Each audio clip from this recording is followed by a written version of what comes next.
there.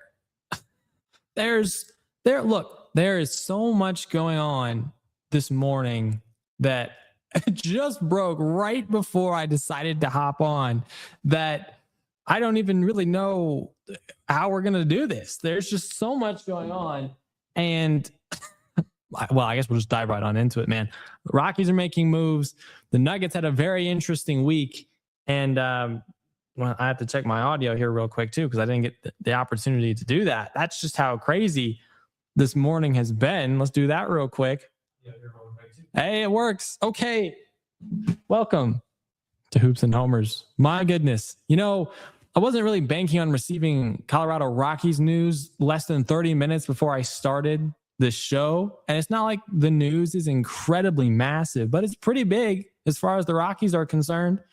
So we'll get into that a little bit later on. Obviously, we start with the Nuggets on Hoops and Homers, hence Hoops and Homers. So we'll get to the Rockies a little bit later. But man, happy Saturday. Almost said Thursday. That's how just out of sync I am at the moment.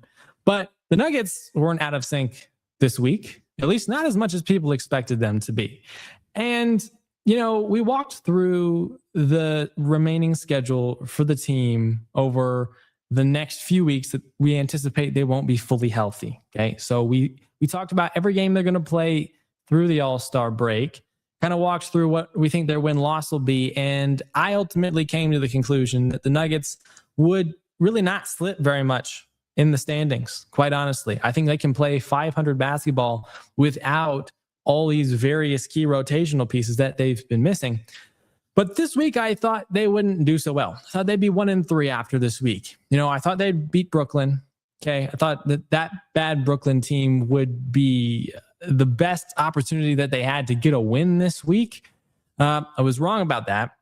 Then I thought that they would lose to Philly and Boston, two teams that are top 5 in the Eastern Conference playoff picture, even though it is the Eastern Conference, like I said, and it's very much weaker than the Western Conference is. I thought the Nuggets would lose both of those games. And then I thought that the Nuggets would lose, they play yesterday, at home against the Hawks, because they barely beat the Hawks in Atlanta a few weeks ago. And that was with a much healthier team than the one they have now. So, man, how about this team? Years ago, even over the last few years, since the championship, depth has always been the issue. It just has been the issue to the point where we've been like, okay, if we're missing Jamal, if we're missing Nikola, and whoever our third string person or the third person in that hierarchy is, whether it's AG, whether it's Michael Porter Jr., this team is just not going to be able to compete. Okay, the non-Jokic minutes have historically been a disaster. And so to not have Jokic, to not have Valanciunas, to not have Cam Johnson, to not have Jamal Murray for a lot of this last few games, to not have Hardaway for a game or two of those last few games too, to not have all of these guys who are top 5, top 6 in your rotation. It's like, okay, a few years ago, we would have been like, this is a disaster. This is just a week where the team is just going to take their 4 L's and they're going to just wait very patiently for everyone to get healthy again. Apparently, this year's Nuggets team continues to be proving Nuggets Nation and the rest of the NBA wrong about any assumptions that we might have that this team is the same as the teams of the last few years. Because the teams of the last few years have been playoff teams. Okay, they've been top 4 seed in the Western Conference teams. This year's team has a historically great offense and a top 5 defense when healthy. And so we're kind of in uncharted territory right now, where it's a situation that we're all kind of like, we don't know what to expect from this team. We have to kind of let them define what their identity is going to be. And so that's kind of been what the last few weeks have been about. But this last week in particular, man, interesting stuff. I mean, you lose to Brooklyn. You lose the Michael Porter Jr. revenge game. Okay, he has 27 points. That's understandable. People might still be seeing MPJ play at this all-star type of caliber for the Brooklyn Nets so far this season and think to themselves, so the Nuggets made a mistake. Let's just reaffirm trading Michael Porter Jr. was not a mistake. It still to this day is not a mistake for financial reasons and for depth reasons. And you're starting to see the reason why it was so important to trade Michael Porter Jr. earlier this offseason. With Michael Porter Jr. on this team, does this Nuggets team have enough depth to be the best offense of all time? I get that David Alleman is a head coaching genius, apparently. Okay. But is he and this coaching staff good enough to take a team with Michael Porter Jr. and without Cam Johnson, without Jonas Valanciunas, without Tim Hardaway Jr., without Bruce Brown? Is he good enough to take that type of team that might have maybe made one or two signings in the offseason to the level that they're playing at right now? No, I don't think so. No, actually, I can almost guarantee you that's probably not the case. Okay, so it's great that Michael Porter Jr. is succeeding in Brooklyn. That's phenomenal. Good for him. I personally thought he could do that here. We saw the flashes. Okay. Michael Malone didn't really like to give Michael Porter Jr. a ton of opportunities to be that guy on most nights, but he showed it here and there. And so it's not a surprise that Mike is succeeding in Brooklyn, but it is definitely a surprise that the Nuggets have the best offense of all time this season when healthy, and that they're still able to play competent basketball with their depth, despite not having Joker, despite not having Jamal the last week or so. So, I mean, at the end of the day, Michael Porter Jr., phenomenal deal for him, but it's good that he got his revenge. That's what you're supposed to do. Okay. You win a championship with a team, they trade you. It's good. It's good that he got his revenge game. So the Brooklyn game didn't go the way that I thought it would. The Philadelphia game didn't go the way that I thought it would either. Okay. Now we barely snuck out with a win in that one, but that game should not have been close. Okay, that's a healthy 76ers team with Maxey, with Embiid, with Paul George, and all the other guys that they have mixed in there, Jared McCain, all these other young guys who are contributing to a 76ers team that's bouncing back nicely from the poor season they had a year ago. BJ Edgecombe. Okay, so there's just no way that anyone would have even thought in their right mind to pick the Nuggets to win that game as it was. But then you found out that there was no Jamal, that there was no Tim Hardaway, that there was no Christian Brown, and that there was no Aaron Gordon on the second night of a back-to-back. And you were like, okay, this is almost a guaranteed loss. And the shell of the Nuggets won the game. Crazy game. That is the most resilient game I think the Nuggets have played in quite a long time. It was just incredible. There's nothing else to say about that. I mean, you're starting Deron Holmes at the 5 against Joel Embiid. That's the largest mismatch you could possibly put yourselves in. But they have no other options. That's how bad this game looked on paper. And that's how bad it kind of looked at the beginning too, you know, especially with that particular matchup. You got the rookie, and he's been playing decently for a guy who kind of just got thrust into the rotation all of a sudden, unexpectedly, to play a position that he's too small to play. He got bodied by Embiid at some point in the first quarter. I saw that again on the highlights, and I was like, oh, this is not going to be a very good evening. But they managed to pull it together. They managed to find a way to win that game on the road, on national TV, second night of a back-to-back, missing 4 guys in addition to missing 3 others. Incredibly resilient win, dude, for that team on Monday evening. Then you had the game on Wednesday evening, another game I thought the Nuggets would lose, man, for very similar reasons. It's like undersized on the bigger end of the floor. Okay, Deron Holmes is not going to be able to guard even Nehemias Queta. Okay, it's not like Nehemias Queta is the greatest center in the world. No offense intended, but it's like he's much bigger than Deron Holmes. So that's a mismatch heading into that game. You got Jamal back, you got Brown back, you got Gordon back. And so again, you just didn't know what to expect with all this rotational variability even this week. But they found another way to pull it out. They beat another high quality team on national television, very shorthanded, in a game that they were very heavily not favored to win. So again, another resilient win for this team. And you're like, okay, it feels like they might actually be able to develop a play style without Jokic that can tide them over pretty consistently over the next few weeks. Then they played last night. And you were like, well, this is kind of concerning. Now, okay, they didn't have Jamal Murray. That's fine. That's understandable. But still, man, I mean, 30-28 after the first quarter. So it's a decently high scoring first quarter. Okay. The third quarter ends 75-74. So all of a sudden, no one could score in quarters 2 and 3. And then in quarter 4, the Nuggets played arguably the worst quarter they've played in quite a long time, all things considered. 36-12, they lost the fourth quarter against the Hawks on Friday evening. It's like, what's going on? What did I just watch? And so I think all in all, you'll take this week as a win if you're a Denver Nuggets fan and if you're the Denver Nuggets, because you went 500. And so you didn't lose anything. You're just kind of right back where you were, 12 games above 500. So you'll definitely take that at this point in the season with your current injury situation. But now let's just focus on the narratives that we've been tracking over the last week or so. Okay. Our primary narrative that we've been tracking is the Nuggets 3-point shooting. Okay. Because it's my personal perspective, and probably shared by a few other people as well, that this current team will likely go as the threes go.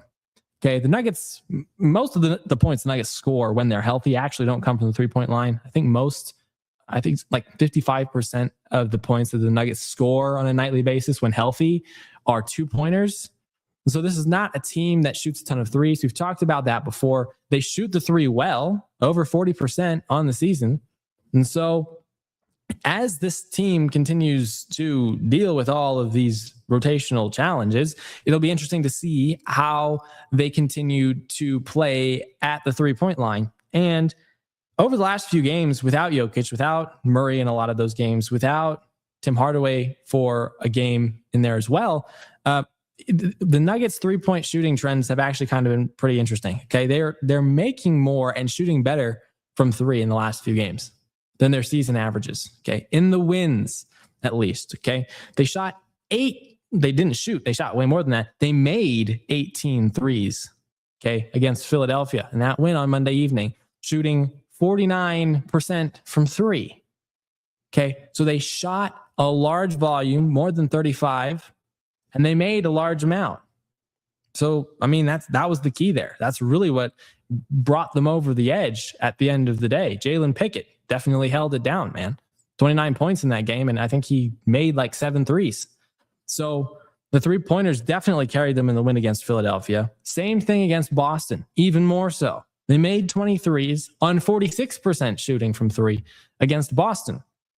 Okay. And that was the game where you got Jamal back, you got Brown back, and you got AG back, considering that they were out for the Monday game. And so they shot more threes in that game. I think they shot 44 against Boston and they made 20. So that's good volume and that's good percentage. So in both of the wins that they had this week, they just shot a lot of threes and made a lot of threes.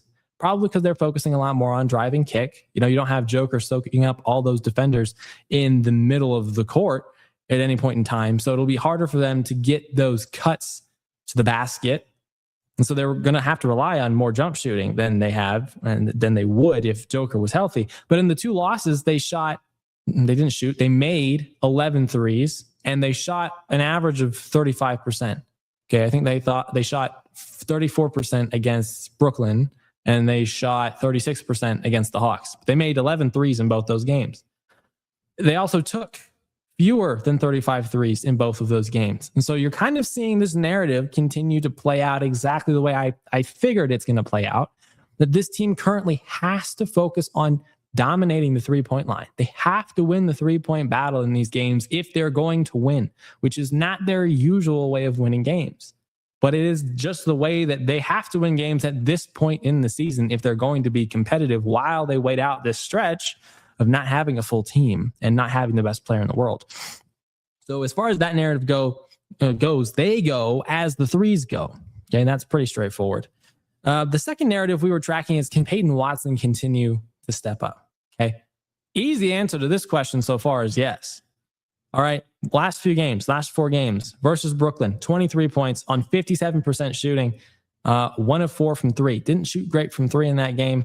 But again, the Nuggets as a whole didn't. So that's completely explainable. 24 points on 54% shooting from the field, 2 of 3 from 3 against Philadelphia.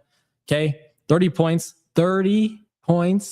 against Boston on Wednesday evening, 67% from the field, 6 of 7 from 3. No 6-7 jokes, please. I can hear some 6-7 jokes just playing right now in some of y'all's heads. Just don't do that, please.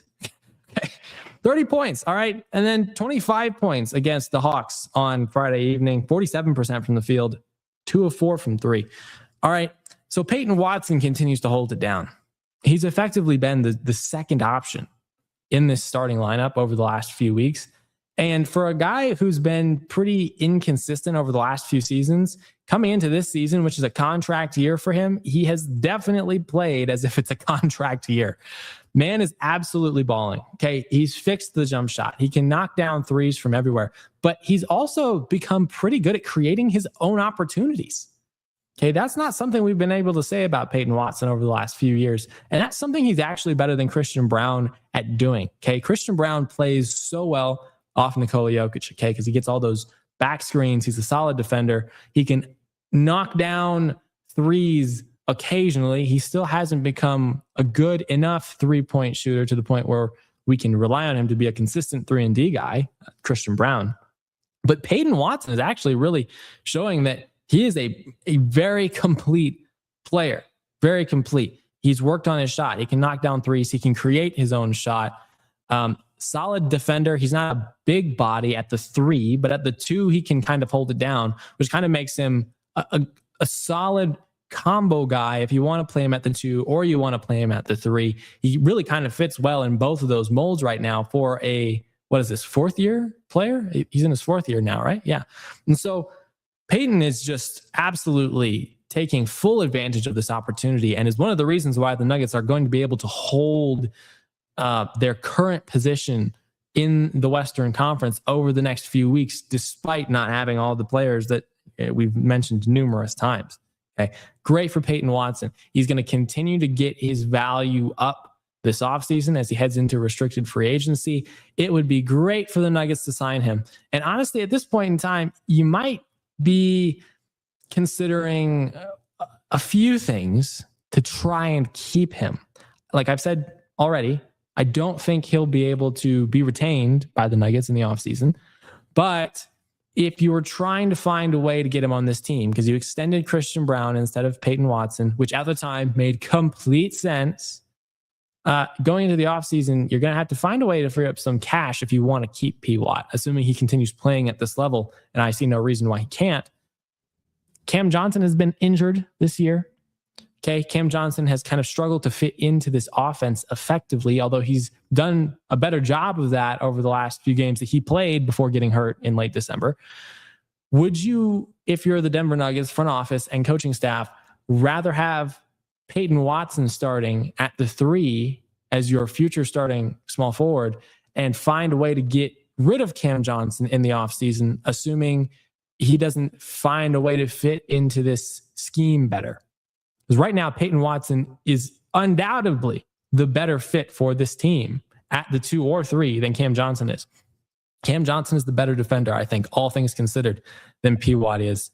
But, I mean, you can't ignore what Peyton Watson is doing. You can't ignore the player that he has become. It's just unignorable at this point. Of all players that have played at least 35 games this season, he has the highest offensive rating of all of them. It's crazy.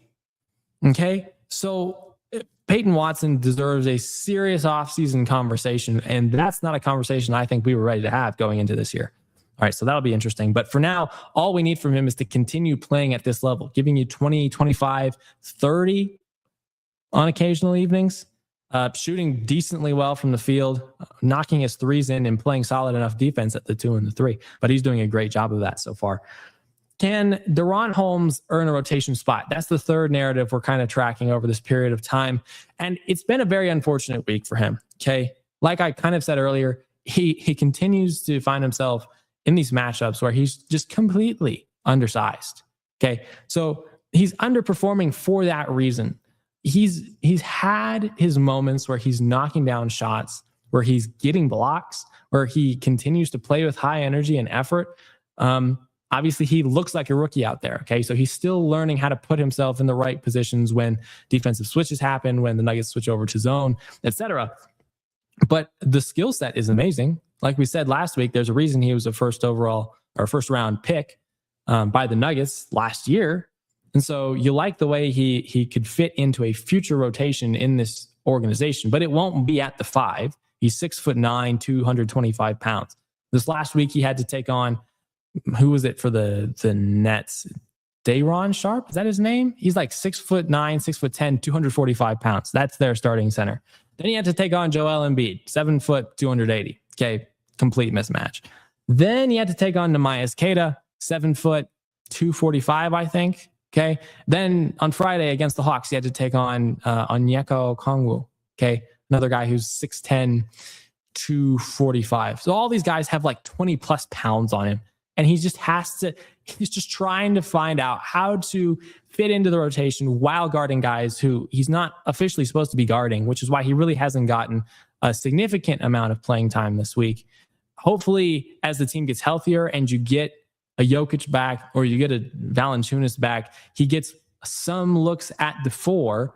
But also, you have to factor in the fact that Zeke Naji is also playing a lot better over the last few games too. And so Zeke obviously has that experience that Holmes doesn't have yet. Do we think at this point in time he's on his way to earning a rotation spot for the rest of the year? Probably not. But we do hope that changes because, I mean, he's got a great skill set. I like his future potential at the 4 more than I like the potential of someone like a Zeke Naji. So we'll see how that continues to play out. But the last main narrative that we've been tracking is, will the Nuggets continue to play a similar style of basketball that they played, or will it change significantly? I already kind of touched on that a little bit. They're obviously relying more on drive and kick. And in the wins that they've had, they've been knocking down a lot of those threes and taking a lot more of those threes. And so here's some interesting things that I looked at. I took a look at the advanced stats. Okay. Interesting changes for the Nuggets over the last few weeks and few games without Nikola Jokic and without more than half of their regular rotation. Okay. They're playing at a slower pace. Okay. So they're not creating themselves as many opportunities to score on an evening to evening basis, which is probably the reason why their offensive output is down. Not necessarily because they don't have Joker, which is a very interesting thing. Obviously, Nikola is the center of this offense. He's the master facilitator. He does everything. He scores, he rebounds, he assists. Okay. And so we would have figured that would probably be the reason why they aren't scoring as much. But it seems to be the case that they're simply not scoring as much because they're not playing as fast as they were with him, which sounds interesting because he gets a ton of shade for being a very slow type of player. Very interesting. Okay, so the Nuggets have been playing at a slower pace the last few weeks without Nikola. They're still not turning the ball over, which is interesting. Okay, you'd figure that without Nikola on the court and without a lot of your other regulars, this team would turn the ball over a lot more than they currently do. They actually don't turn the ball over a ton. They're top 5 in the league in turnovers, meaning that they don't turn the ball over very much at all. But the fact that that's actually remained consistent is very encouraging because it means that these guys who are at the bottom end of the bench rotation and in the third string of this team's rotation are actually capable of playing competent NBA basketball. I don't mean that facetiously. I mean that literally. They're actually able to go out there and execute the game plan that Coach Adelman and that coaching staff has created for them without looking like third string type of players. All right. Typically, you would expect the turnover rate to go up when you get to that point in your rotation, when those guys are playing more regularly. And that just simply hasn't been the case. Okay. So they're still not turning the ball over. You have a team that's still shooting well from 3. We've already talked about that pretty extensively at this point in the show. They're not shooting 2s as well. And that kind of speaks to the whole thing I brought up a little bit earlier about them finding it harder to create those cutting opportunities for guys without Nikola in there. That's, I think, the largest change that I've noticed over the last few games that they haven't had him in the lineup. And that makes sense, right? Like we said, he's the center hub. He's got his eyes everywhere on the court on offense. He can drive, he can spin somebody, he can kick it out. He can just find a no-look back cut when people aren't expecting it. So he creates those opportunities for guys, but I mean, they're not going to shoot twos as well if they're not going to get those types of quality looks as much. So that totally makes sense. They're also not shooting their free throws as well. And I don't know enough about the free throw shooting statistics of some of the third string guys on our team, but I assume that's probably just the case. The Nuggets overall this season have shot over 80% from the free throw line, which is a massive change from last year. Last year, they were bottom 5 in the league in free throw percentage. This year, they're top 5. So that's clearly something they've worked on a lot. But for whatever reason, they're shooting in the low 70s last few weeks. That's probably just because the guys who are injured are their best free throw shooters. So nothing terribly concerning there. They're also not rebounding the ball as well. But again, that's something you can attribute to not having either of your top 2 centers. So that's not something I would be concerned about long-term either. This team's a good rebounding team, all things considered. They need to get better at offensive rebounding. They're not creating themselves enough opportunities, second chance opportunities, that is, especially considering they have Jokic and Valanciunas. Both guys are incredibly large and good at positioning themselves for rebounds. So when the team gets healthy, you'd like to see them start offensive rebounding a little bit better. But they also are getting fewer steals over the last few weeks, but more blocks. That's kind of interesting, isn't it? I guess that's what happens when you get more athletic guys like Najee and Holmes in the rotation. Obviously, Joker is not a blocks guy. He's a steals guy. And so, not having him in there, swapping in these other guys who are more athletic, for that reason, you can explain pretty easily why the steals are down and the blocks are up. So interesting changes in the Nuggets play style. All of this makes sense. But we're going to continue to harp on the fact that they need to take more threes. When they take more threes, it seems that they make more threes, at least this current team, whatever you would consider, quote unquote, this current team to be. And so we'd like to continue seeing them do that so they can continue to hold their ground over the next few games without a healthy team. But I mean, they're still top 4 in the Western Conference. And so you like to see that. At the end of the day, they're holding ground. They're still the 3rd seed, and it's been a week. So the news on the horizon is that Nikola could be back at the back end of January. If that's the news, then that's fantastic news. But you also don't want to rush him back because we need him to be healthy down the stretch into the postseason so he can continue to dominate and carry this team like he has in the postseason when we need him to do so the most. So it's great news that he could be coming back in a few weeks sooner than we envisioned that he would. But obviously you don't want to see him rushed back, especially if this team can continue to just hold ground like they have over the last few weeks. Okay, so that is the situation with the Denver Nuggets. Now we're going to switch into baseball because, like I said, man, the Rockies have made some moves this week that are very intriguing. It's good to see the Rockies finally making moves to better the team. And that's what you get when you bring in a new leadership team, okay, with a new vision of how they want this team to perform. Okay, we're going to get to the 2 moves that they made this week before we get into our Troy Johnston discussion, which is our other gift that I kind of highlighted from last week. We had another interview with a Colorado Rockies player. For those of you who aren't terribly familiar with who this is, the Rockies signed him on maybe the 1st or 2nd week of the offseason. He was the first guy that the Rockies signed this offseason before they got their official leadership team in place. And so that's who Troy Johnston is. Got him from the Miami Marlins off waivers. My discussion with him will be on in a few minutes. But first, like I said, we got to talk about the 2 moves. The first one was signing Michael Lorenzen. Okay, 1-year deal, $8 million with a $9 million option for 2027. Phenomenal move. Okay, when I was looking at the list of free agent pitchers this offseason, he's not a guy that I figured the Rockies would go after. Okay, and he's been on competitive teams over the last few years. He was with the Royals, I think, in 2024. Royals, Rangers, 2 competitive teams in the 2023-2024 type of time span. I forget right now. But what's very exciting about Michael Lorenzen, if you don't know him currently, is that he has a great pitch mix for Coors Field. All right. He's a sinker, changeup, slider guy. The exact pitch mix you want if you're a Colorado Rockies pitcher. And he has a good changeup. That is arguably his best pitch. High whiff rate, like 42%. Okay. So he's going to slot nicely into the rotation, probably behind Kyle Freeland as the second starter in the rotation. I saw someone say that maybe Chase Dolander would be second in the rotation and Lorenzen would be third. We'll see about that. Obviously, spring training is where all those rotational decisions get made, but he will be in the rotation. He'll be top 3 for sure when healthy. And this is exactly what the Rockies needed. They needed a guy who fits the Coors Field pitcher mold with his pitch types and his spin directions on those pitch types. He's an analytics fit in my estimation. And so I don't think he'll have as much of a time, or as hard of a time rather, adapting to pitching at Coors Field than other guys who, like we've talked about before, have higher spin rate pitches, rely more on four-seam fastballs and 12-6 curveballs. Those are the guys who are going to struggle here the most. And so Mike is not that guy. He's obviously a veteran.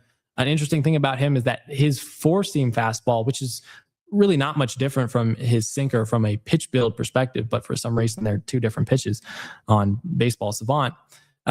He actually had a really good fastball over the last few years. Okay. Very low batting average against, low slug. Last year was a little bit of a different story. He had a much higher slug against his fastball last season, and he gave up the most home runs on that pitch that he had ever given up, at least since his rookie season. And so how all of that recent reality translates over to Coors Field will be something interesting to watch. Could maybe write that off as a down year, but obviously he's 34 years old. And so there's going to be a lot of interesting stuff to track there. But all in all, it's a great move, phenomenal signing. And the Rockies needed to fill at least one spot in their rotation. They've done exactly that. So that was a great move. The second move that happened this morning, literally as I was setting up for this podcast episode, is the Rockies made a trade for Jake McCarthy from the Arizona Diamondbacks. Okay. This is a guy we've seen a decent amount of over the last few years. All right. And it's a great trade. Okay. We sent Josh Gross away to the D-backs, minor league pitcher. If you think back to the Ryan McMahon trade, last trade deadline, he was one of the two pitchers we got from the Yankees for Ryan McMahon. Okay. We didn't send Griffin Herring away. We did send Josh Groves away in this trade, and that's a phenomenal swap. Now, the theory behind this is interesting, right? Because we've already talked at length about the Rockies' depth in the outfield. And so a lot of these guys in the outfield are unproven. You know, your Zach Veens, your Yanquiel Fernandez's of the world. You had guys like Tyler Freeman and Mickey Moniak have solid years unexpectedly last year. And so there's a lot up in the air with the outfield. Also the Brenton Doyle trade rumors, but it seems like he's going to stay put, thankfully enough. Jake McCarthy added to that mix is very interesting. Like we said, the Rockies need a left-handed bat. That's exactly what Jake McCarthy is. This Rockies team needs to be better at stealing bases. That's something Jake McCarthy is good at. I think he's stolen something like 83 bases over the course of his 5 or so years in the big leagues. But consider he's been up and down a lot during that course of time, besides 2024 when he was really pretty good. So 99th percentile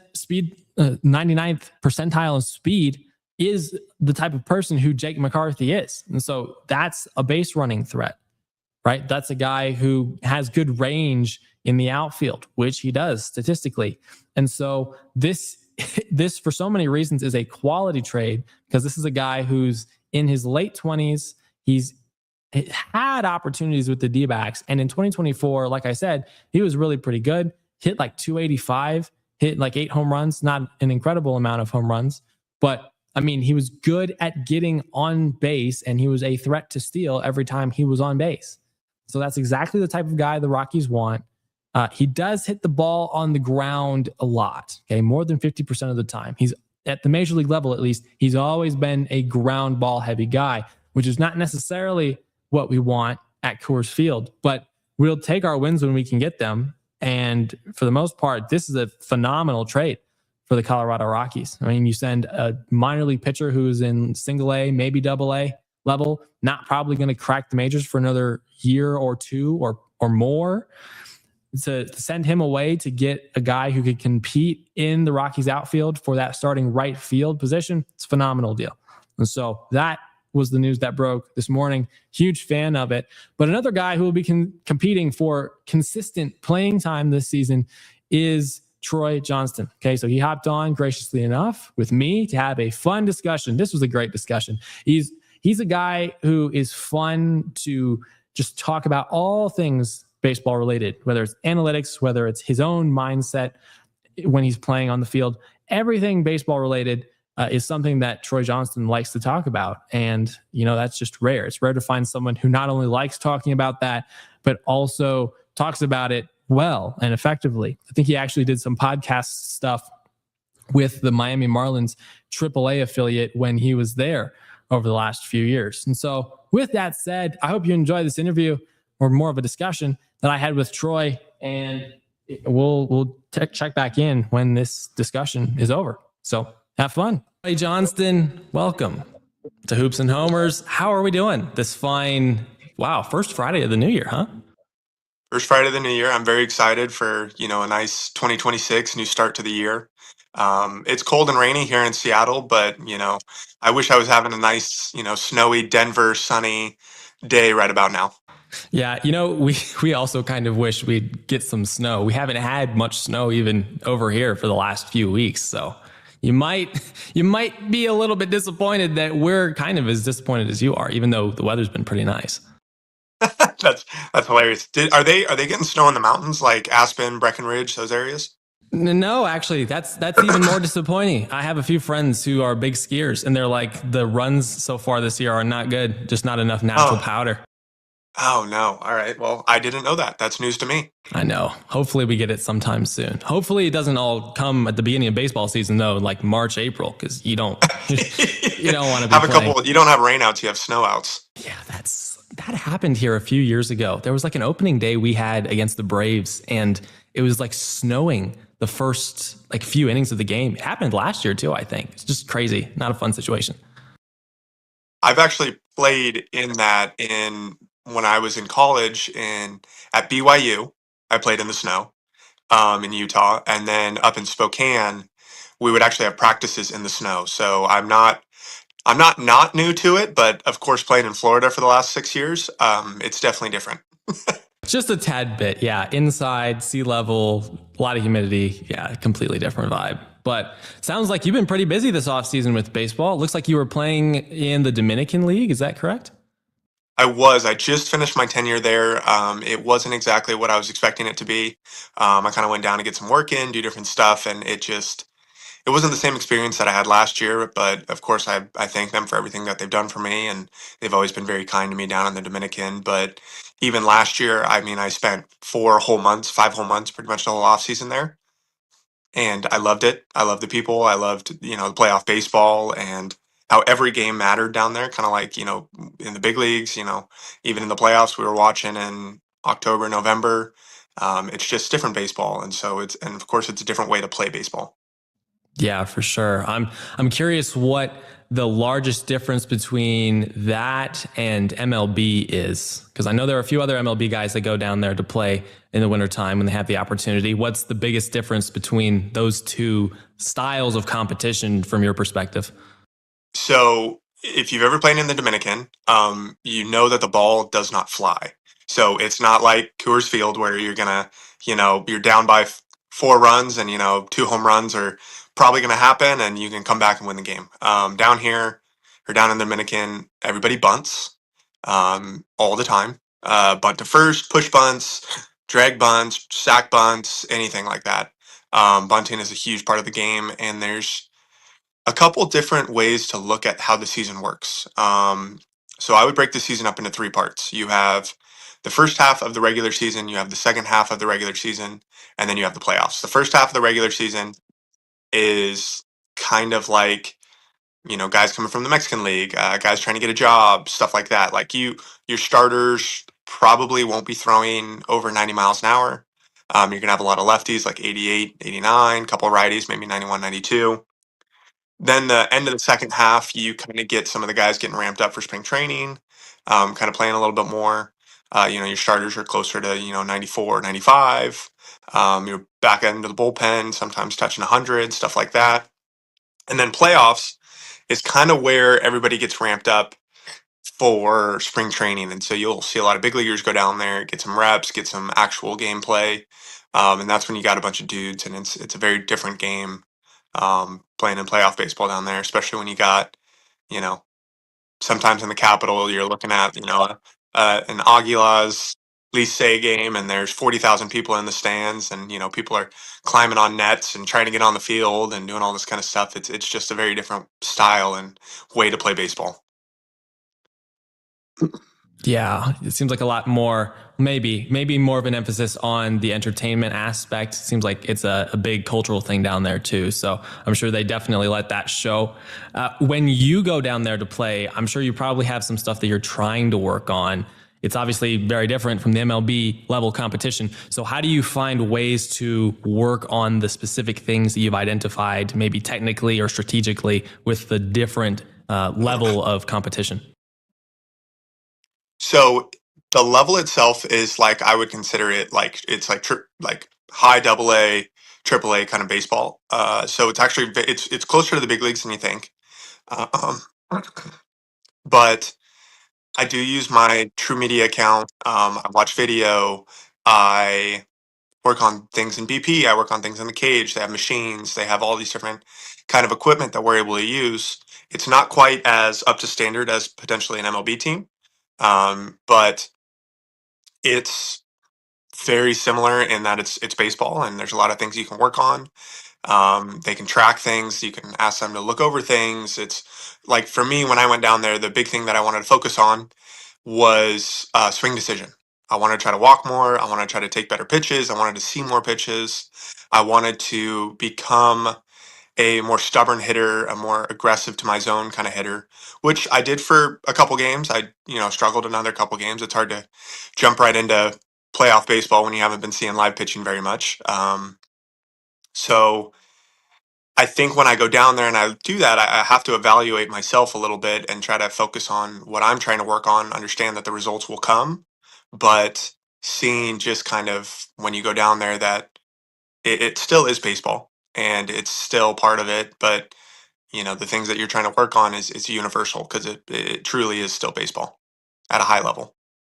Right. Yeah, you definitely want that skill set to translate regardless of the league or the level that you're playing at, right? So I'm sure refining those skills within that context definitely should be something that translates back to the big league side when you get back here and get ready for the season. So that's good to hear. Speaking of getting ready for the season, you're a new Colorado Rocky. I think you were the very first guy that the team decided to sign this offseason. So that's pretty nifty. Rockies Nation probably doesn't know a ton about you. If you had to describe your play style in general for the fans, how would you describe Troy Johnston? Gosh, that's a good question. I love that. That is such a good question. I would describe my play style as energetic, and I like to win.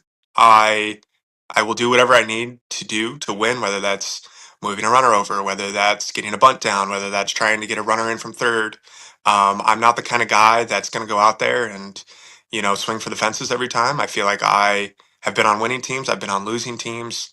I have been on teams that have been right in the middle, and I've had a lot of success in my pro career with the teams that I've been on. I've won championships in Double A and Triple A. Um, we had success in Miami, and when I come here, and what I want to give to the Rockies and kind of show them that I can do is that I know how to win. I can contribute to the Rockies in the sense that I can do the little things right. I know when they need to happen, where they need to happen, kind of how they need to happen. And so I would call myself, if you want to put it in something that's quotable, I'd say, you know, uh, a grinder that's going to do whatever it takes to win the game. And I love that a lot because that's the type of player that we've been wanting more of over the last few seasons. I think the last time we were truly competitive was 2018, right? Made the playoffs, got swept in the NLDS. And since then, kind of a mixed rebuild, but not fully committed to it. And then that kind of just led to putting in some players that were more of fill in the hole type of guys. And so with that, the identity of the team kind of got lost and the small things started to take a back seat. And so that's something that's been emphasized a lot over the last few years as we finally committed to the rebuild. And so it's cool to see that that's something that you emphasize in your game, because I think that'll fit well with where this team is trying to get back to and even go beyond in 2026 and even later on into this decade and beyond. Just from a sustainability perspective, we want to build an organization that can win consistently. And so that's obviously a skill set and a desire that this team is looking for. So that's super good to hear. But you made your debut in 2025 for Miami. You're going to have to tell me how that was. Worked a long time to get to the big leagues, I'm sure. It finally happens. What did you think about your first cup of coffee at the major league level in 2025?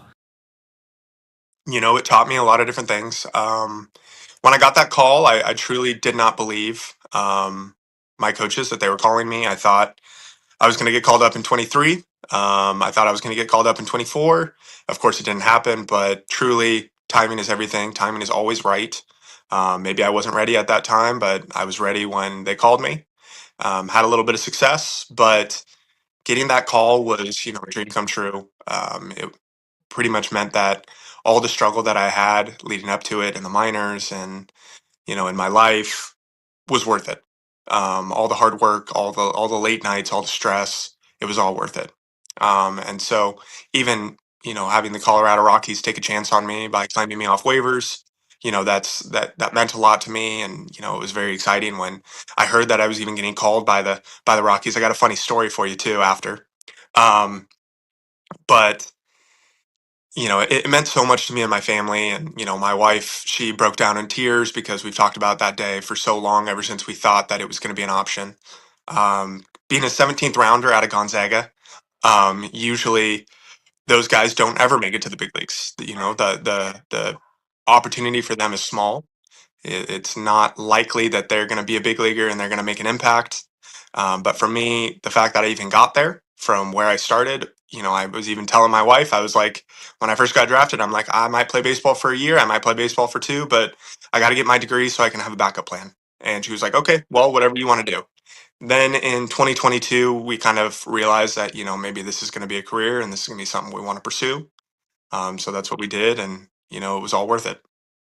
Yeah, looks like it certainly was. It's cool to hear the personal side of this also, because it's way too easy as fans to just focus on okay, this is the guy's productivity. This is who he's been at the minor league level. This is what we want to see him do now that he's got the opportunity to come play for the big league team. We think about it as a very baseball oriented thing, but at the end of the day, it's still your life. It's still a part of your story. And so there is a unique element of humanity behind all these stories also. And so it's really cool to see how this impacted your relationships as well as your excitement to finally achieve a dream that you'd had for an awful long time. So we love to see that, man. So you get called up, you're playing your first few games at the big league level. What was the largest adjustment for you between AAA and the MLB level? We hear so much about that as fans, how the game is significantly different in some ways. What was the largest change for you between AAA and the big leagues? I think the biggest change was the information that was given. The pitchers had more information on you. You had more information on the pitchers. But I would say, I would retract, but I would say the biggest thing was, and I know fans will hear this and they'll be like, that's not a real thing. But it's the imposter syndrome. I talk about it all the time on my podcast. I talk about it to anybody. The biggest change from going to AAA to the big leagues is thinking, I belong here. Once you get over that and you believe that you belong in the big leagues and you can have success and that this is something that you're meant to do, that's when it frees you up to actually have success. You see a lot of players that are going to be really good in the minors because it's comfortable. You don't have the pressure of, walking into Yankee Stadium or Boston and getting booed, and you don't have those pressures. It's not a thing. But when you go up to the big leagues, the money's different, the lifestyle's different, the pressure's different. You truly think of the imposter syndrome as, should I be here? Is this where I deserve to be? Is this something? And that's what a lot of players deal with, whether they talk about it or not. I'm a big proponent of talking about those kind of things because for me, it frees me up. It allows me to play more freely. It allows me to live my life clearly, because truly every single player deals with it, whether you're, you know, the hottest starter in, baseball, whether you've had a struggling start to your career. Everybody deals with it at some point. I would say that's the biggest change from AAA to the big leagues is your mindset and kind of how you view the big leagues, because of course the lights are brighter, the lifestyle is different. You get a lot more attention, a lot more, your phone starts blowing up from people you haven't heard from in, 15 years. And you're like, why are they talking to me now? Where were you 5 years ago when I was grinding in AAA? Something like that. But I would say that the imposter syndrome and getting over that is probably the biggest change. Oh, for sure. I can imagine. Well, I can't imagine because I've never played there, but we hear we hear so much about it as fans, right? Where it's like these guys are dealing with the reality that they've gotten the promotion to the premier level of baseball in the entire world, and they're dealing with this identity issue in some sort where it's like we're trying to grow and adapt to being MLB players, but we don't want to change who we were entirely at the minor league level, because that's why we were promoted. We showed enough at the minor league level to get the bump up. And so dealing with that pressure to change and grow, but also not to change who you are, is probably really significant in the mind of a lot of guys who get that promotion. So yeah, I can't imagine. That's pretty interesting stuff. But aside from that, you're starting to play. You play your first few games. You ended up playing about 44 games, I think, in 2025. Is there something that you wanted to go into the offseason technically to work on or fix that kind of showed itself at the big league level? We had, I don't know how many Rockies players you've reached out to yet since being claimed off waivers, but we had Braxton Fulford on our show last week. And he talked about a large adjustment for him is that he realized his swing wasn't allowing him to be able to catch up to some of the consistency that MLB pitchers were throwing at the major league level. From that perspective, not necessarily that MLB pitchers are significantly better, but that they're more consistent with using their stuff. Is there anything in your experience that kind of showed itself from a technical perspective as you faced big league pitching for the first time that you went into the offseason trying to work on? So again, I'll kind of double down on what I was talking about with the Winter League, and our new general manager is really big into numbers, very similar to the Marlins with Bendix. And so if you go look at my Baseball Savant page, you look at we had interior numbers, we had all these different stuff with the Marlins that was telling us exactly where we need to get better. We're talking xwOBA, we're talking chase rate, we're talking walk rate, we're talking hard hit balls, exit velos, all this kind of stuff. I for the numbers that I'm looking at and the way that I can get better is my chase rate, my quality of contact in the zone, and my walk rate. And pretty much the chase rate and the walk rate are directly correlated. But I notice that when I'm swinging in the zone, I have a lot more success than when I'm swinging out of the zone. And weird, right? Never would have guessed. Never would have guessed. Weird. So, how can I be on time every single pitch to swing at my pitch? And so, you want to talk about the technicals, you want to talk about swings, you want to talk about all that. I can tell you right now that you can work as hard as you want in the offseason. You can do all the changes you want. You can work with a special hitting guy. You can do all of that. But right when you get thrown into spring training and all of a sudden all those pressures come in, you're playing at Salt River and the Dodgers are there and you got all this different stuff, things start to speed up and things need to change and things need to adjust. And your swing is going to look different in spring training than it is in May of the season. Like you're just going to adjust, you're going to develop, there's going to be differences. So, how can I go about and truly harness what I can control? And I can control swinging at better pitches, being on time, and making sure I'm in a good position to hit. And so if I can control those three things, I'm going to have a lot of success.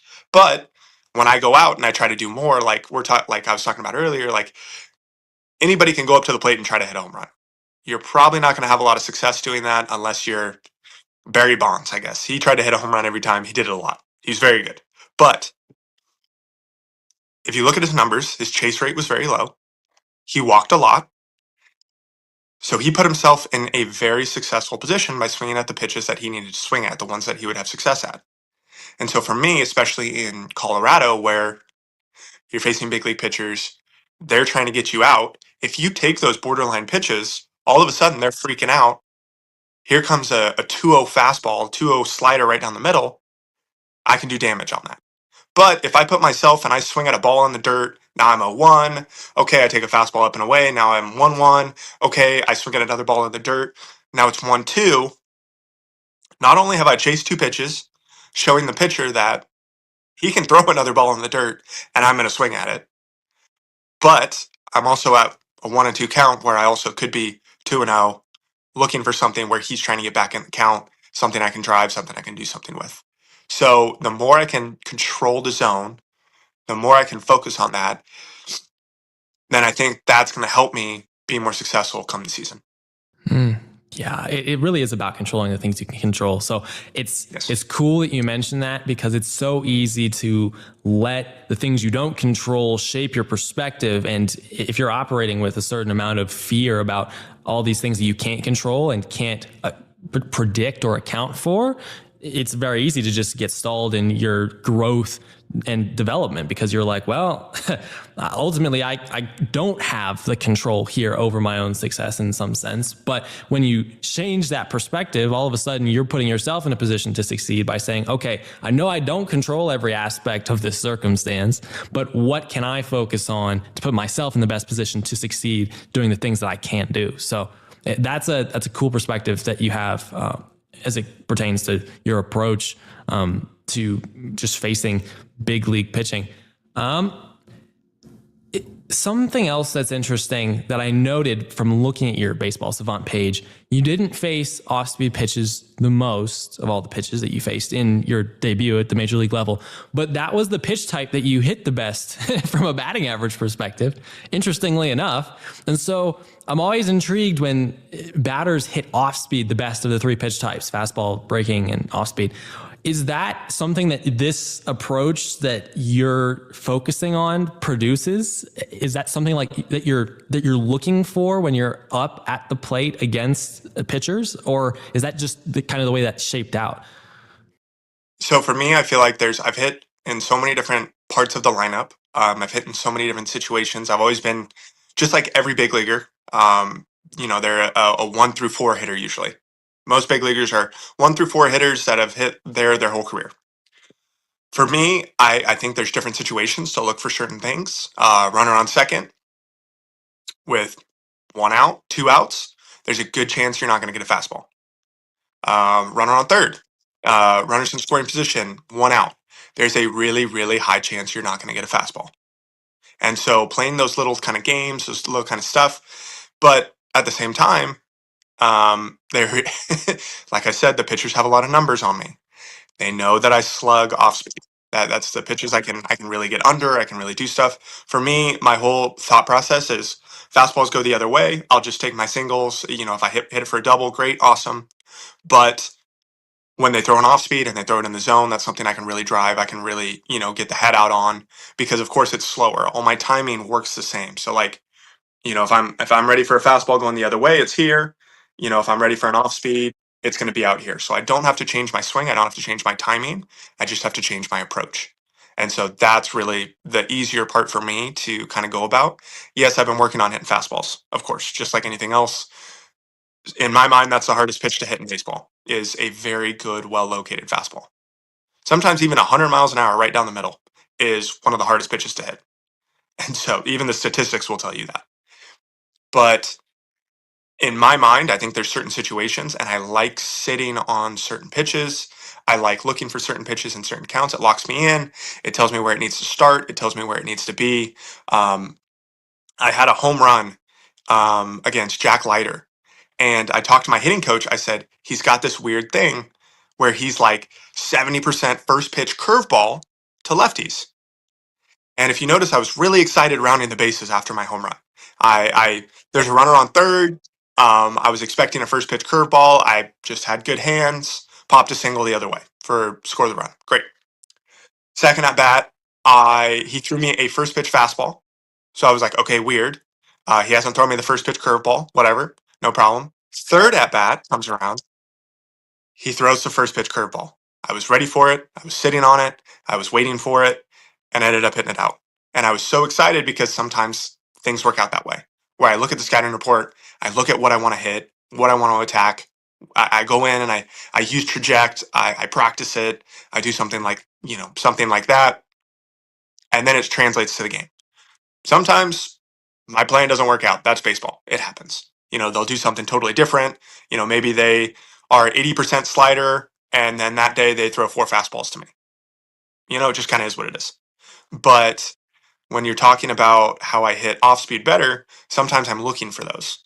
And sometimes I will take fastballs right down the middle so that I will get to the off speed. Um, Sometimes it is what it is. Sometimes it works. Sometimes it doesn't. But that's why some of the best hitters in baseball, they get out 7%, seven times out of 10. Yeah, man. It's so interesting. And I'm a big stat head, and on this show, we're big stats people. And so I like the sort of nerdy side of the game. And so it's really cool to see how that shows up practically in an in-game situation and all the considerations that are being made.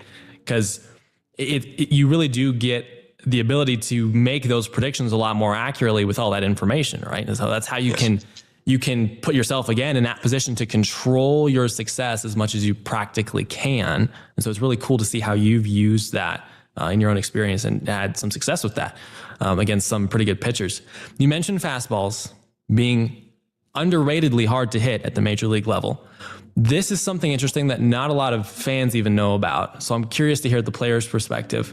And you played at BYU for a little bit also. So maybe this is something you dealt with at the higher altitude. It's higher altitude in Utah than a lot of other places in the country. Altitude impacts fastballs. And that's not something people talk about a lot. You hear about breaking balls and how breaking balls break less, but fastballs that ride also ride less, like 3 inches less, at least here in Colorado, in Denver. Is that something in the experiences that you've had facing pitchers at altitude who have good carry, a good ride on their fastball? Is that something that you noticed significantly during the course of your at bat? The lack of ride compared to sea level? Well, even when I was playing in Colorado this year, in I think it was September, late August, something like that, is I noticed that significantly. I noticed nothing was moving. It was very different. It's not like when you're in Miami and all of a sudden, somebody's popping a 21 inches of vert and, they got then their curveballs, negative 20 inches of vert. It the plot was a lot closer together, the spray chart. And so I do think it's interesting. I I think that in Colorado, I think cutters and two seamers, something that goes this way, is going to play a lot more than something that goes vertical in depth, which I do understand that the front office has been talking about. They've been trying to work towards stuff like that, but trying to play to their strengths in Colorado as much as possible because, of course, offensively, it's one of the best hitting parks in the world, maybe the country at least, but maybe the world. Um, but I did notice that balls moved less. When I would see a cutter, it would just kind of hang up there. When I'd see a changeup, it would just kind of float. Stuff like that. It didn't have like the same bite it did down in Miami, or when we were in Texas, it didn't have the same movement. Stuff like that. So, but I also think that the stadium in Colorado is so big, the view is so nice. I think the actual visuals of the field when you're hitting is different, and I think it's easier to see at that field than maybe some of the others. I thought Texas was really hard. I thought the pitcher looked so tall on the mound. Like it looked like it was like straight down throwing at you, and they had guys with ride, and it looked like it was riding. It looked like it was moving 2 feet, but of course it wasn't. Um, I know there's other stadiums like that too, but I thought in Colorado, the views itself made it a lot easier to see pitches. Yeah, that's interesting because, and you're right about the pitch types too. That's something we've talked about here. The sinkers, the sweepers, the gyro sliders, pitches like that are the pitches that work best here from a consistency perspective, going to and from. altitude. Yep. So it's very interesting. Yeah, that's something that we hope the front office is working on from our perspective. As a hitter, though, you also have to, in playing in Colorado, you have to deal with the fact that you're doing that bouncing back and forth so much too, right? So I'm curious if you have any thoughts about how you plan to adapt to playing in an environment where the pitches don't move as much and then going on the road to a place where you do experience a lot more of that break and that ride. I think a lot of that is going to have to come from training, come from practice. Setting up machines to be really nasty movement, making it harder in your practice than it is during the game. So you're not just going in and you're seeing, a flat fastball, or you're seeing, a little gyro slider or something like that, something you'll see in Colorado, where now you're going to see the big, takeoff slider. You're going to see the big hammer curveball. You're going to see all these kind of stuff. I think the harder you make training, the closer you make the challenge point. I'm a big believer in the challenge point. We've talked about that with the Marlins. I thought it was a really cool concept, but the harder you make your training, the easier the game will be because you're going to be prepared for it. Absolutely. Yeah, that's good stuff. I think when we fired our original coaching staff at the beginning of last year, a few games, well, about 40 games into the season, the new interim staff actually started working on some stuff like that too. I forget the specifics of what they did, but whatever they were doing from a machine perspective and a game prep perspective actually did help the guys account for that difference a lot better. So it'll be interesting to see how they carry that over into 2026. You'll obviously get to know better than I will, but it'll be very interesting to see how those changes are made so that the team can carry a lot of that offensive production at home on the road as well. So that's good stuff, man.